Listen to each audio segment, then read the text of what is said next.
Next question.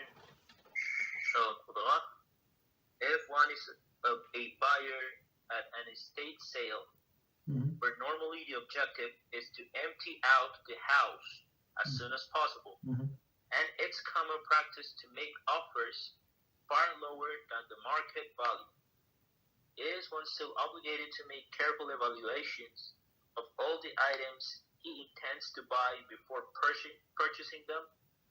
And if he finds a hidden gem amongst all the items for sale, does he need to notify the sellers of the item's true value? I think I never been to estate sale, but from this idea, I understand that they want to empty the house, and they do not care. They just want it empty. So if they want to sell one item by one item, they would do so. Don't worry about it. So, but if they put in the boxes and you see like the mixture, and they say, okay, any box is $60,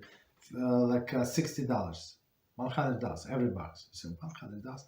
How about I give you 20? Okay, 20. Okay, go ahead. Take any box. Not allowed to pick in. Like take any box. So you take any box. That's it. So I mean, it's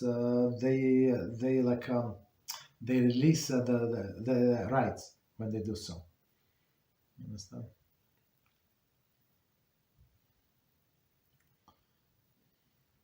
But I think it's worth it. Like I was like I thought about this estate sales many times, and it's worth it to go to this estate sale and see how much is left for after these people, and people they value these things so much, and people come and just throw everything in the garbage, give it for pennies, like nobody cares, right? So maybe it's my personal idea.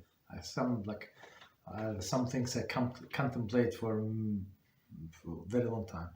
So maybe it's worth it for us to see how this the others possession being treated, right? So maybe we'll get into our psyche, and so we would not be so attached to our possessions.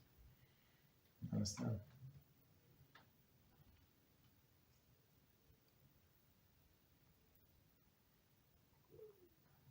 Thank you, Rabbi. You're welcome.